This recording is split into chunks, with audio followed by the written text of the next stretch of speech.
Usually to save money, I like going to half-price books where you can find a vast array of cookbooks there. There's really old ones, there's even some new ones, and there's even some really strange ones. And while I was going there one day, I found this book, Microwave Cooking for One. It was such a peculiar cookbook to find that I had to buy it. I want to make a fun, kind of brief overview of this cookbook and why I think it's so fascinating.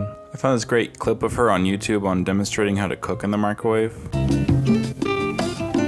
But before we dive in the book, I want to go over Mari Smith, the author of this book. She was born and raised in Jersey City, and upon marrying her husband, she moved around a lot because her husband was in the army. Later on, after their husband retired, they stayed in Lakeland, Florida. While in Florida, she would write a column for the local newspaper on how to cook in the microwave. Later on, seeing the popularity of that column, she decided to write a cookbook. It took her over 10 years to develop and test each of these recipes in the book, and it took her 2 years to find a publisher.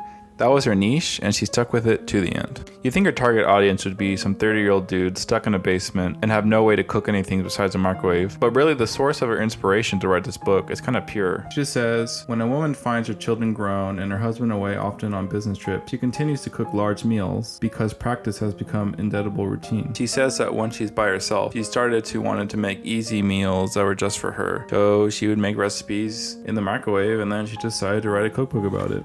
This book is just so strange to me. There's all these weird recipes like how to cook a hot dog in the microwave, to things like making meatloaf in the microwave, to making stuffed chicken in the microwave. It's a lot of very classic American dishes, but all done in the microwave. I think the reason it's overall so fascinating to me is because a lot of these recipes have a lot of effort in them, but it's all done in the microwave. It's not recipes that are simplified by the microwave, it's just recipes just completely done in the microwave. Throughout her book and interviews, Mari emphasizes that cooking in the microwave is way easier because you don't have as many dishes to clean and you can just do it all together. So I think that's the angle she was shooting for. I mean, there are some great tips in this book about maybe cooking asparagus in the microwave. Steaming vegetables in the microwave is a quick and easy way to be able to get cooked vegetables. Though not all recipes are purely microwavable, there's a cinnamon toast recipe that requires the bread to be toasted. So really you need a microwave and a toaster to cook all these recipes. I mean, come on, Mary. It's so simple. Just microwaves, you know? In the beginning of the book, she goes over basic equipment you can use for the microwave and also a lot of base ingredients. And they're generally just classic American ingredients like garlic,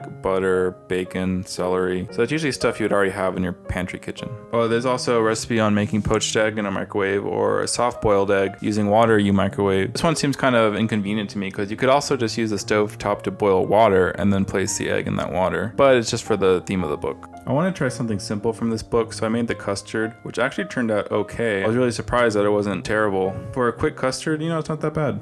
The only thing I noticed when cooking in the microwave was a lot of the fun was taken out. When you're cooking, you're usually using pots and pans and utensils. And here you're just using the microwave. So you kind of just put the dish in and you wait for it to be done. It definitely requires a lot less equipment, but I would say it's not as fun as usual cooking. She also has a recipe for lobster tail, and I find that hilarious that you go out of your way to buy lobster tail, yet you only have a microwave to cook it. Some of these recipes just feel like a juxtaposition. I mean, you're cooking these really expensive ingredients in something dingy like a microwave. Like, it's what the heck. I think there's some things that make a lot of sense, like maybe doing marmalade in the microwave or doing preserves in the microwave. Things that you want to get kind of mushy and soften really quick might be fine in the microwave. So I think the most disappointing part of this book is there's no recipe on how to make a milkshake in the microwave. I mean, it's on the cover. Like, there's a recipe on just how to make a ham and cheese sandwich using the microwave, which I think is kind of disgusting because as a kid, I used to try making microwaved ham and cheese sandwiches, and I still have nightmares about that. Maybe if I had been following this cookbook, they might have turned out okay. Who knows? But I refuse to try this recipe. Anyway, I think this is a fun book to maybe prank someone with, maybe buy it for them, if they're recently single, or maybe an older parent where their kids have gone off to college. I kind of just like poking through this book and seeing the ideas she had and kind of chuckling at the absurdity of it. It's very rare that you find a cookbook that's humorous. It's almost like those "it's so good it's bad" movie like The Room. It's not a bad cookbook. It's just so fascinating and so pure that this lady would just make a cookbook about microwave cooking just for herself. I mean, it's very self-explanatory. The title says it all. I don't think this was written as a joke, but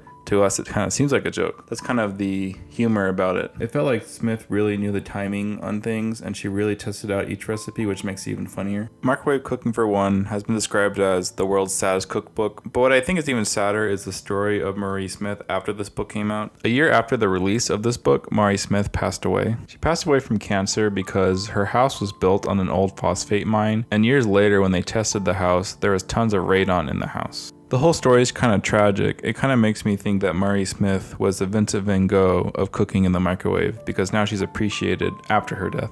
To me, the reason this is the world's saddest cookbook, it's not because it's a loner making food in the microwave. It's the fact that we lost someone who was so passionate and so open to showing people how to cook delicious meals in the microwave. I don't think we'll ever get someone like Mari ever again.